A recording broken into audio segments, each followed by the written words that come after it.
Steel BC 230 කියන මේ යන්ත්‍රය ගැන අපි මේ කතා කරන්න යන්නේ.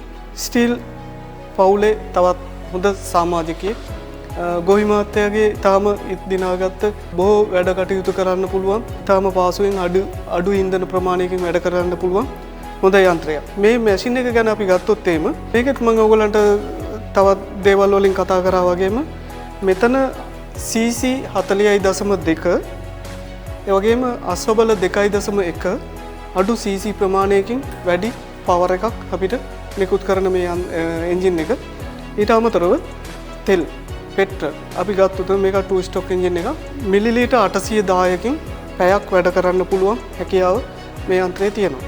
මේකේ තියෙන සුවිශේෂ කාර්යය තමයි පොළව අපිට ගොවි මහත්තයාගේ හැටියට සාමාන්‍ය රටකජු බඩ ඉරුඟු එහෙම නැත්නම් ගොඩ ගොවිතැන් එහෙම ගත්තොත් මිරිස් වම්බටු මෙවැනි කුඩා පඳුරු සහිත ගොවි බිමේදී අපිට ඉඩම සකස් කරගන්න සහ ඒ වගාව තුල අතර මැදින් ඇතිවෙන තනකොළ වල් මේ වගේ දේවල් අපිට ඉවත් කරගන්න මේ යන්ත්‍රය අපිට ගොඩක් පාසු වෙනවා. ඒ වගේම කිසිම අපේ ශරීරයට කිසිම අපහසුයක් නැතුව අමාරුවක් නැතුව පාසුවෙන් අසුරවන්න පුළුවන් යන්ත්‍රයක්.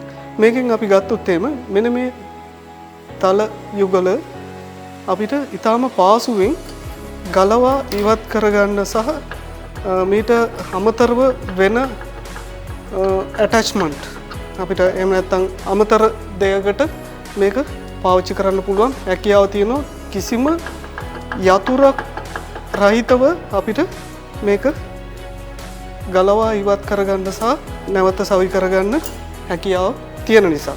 දැන් මේ තල යුගලය ගත්තොත් එහෙම අඟල් 4ක් පොළව යටට වෙන අතර අඩියක පරිතරයකින් අපිට පොළව බුරුල් කරන්න එහෙම නැත්නම් පස සකස් කරන්න මේක භාවිත වෙනවා. ඒ අතරෙම අපිට තනකොළ ටික ඉවත් කරගන්න ඒ වගේම කාණු සාදා ගැනීමට ඊට අමතරව ලොකුම දෙයක් මේකේ තියෙන විශේෂම දෙයක් තමයි මේ යුගල ඉවත් කර මීට අමතරව අපිට අල වගාවේදී අල පඳුරු වලට පස දෙපැත්තට වීදිලා ඒ පඳුරු වලට අපි පස් ලං කරන්න ඕන. මේක අසුරවන්නේ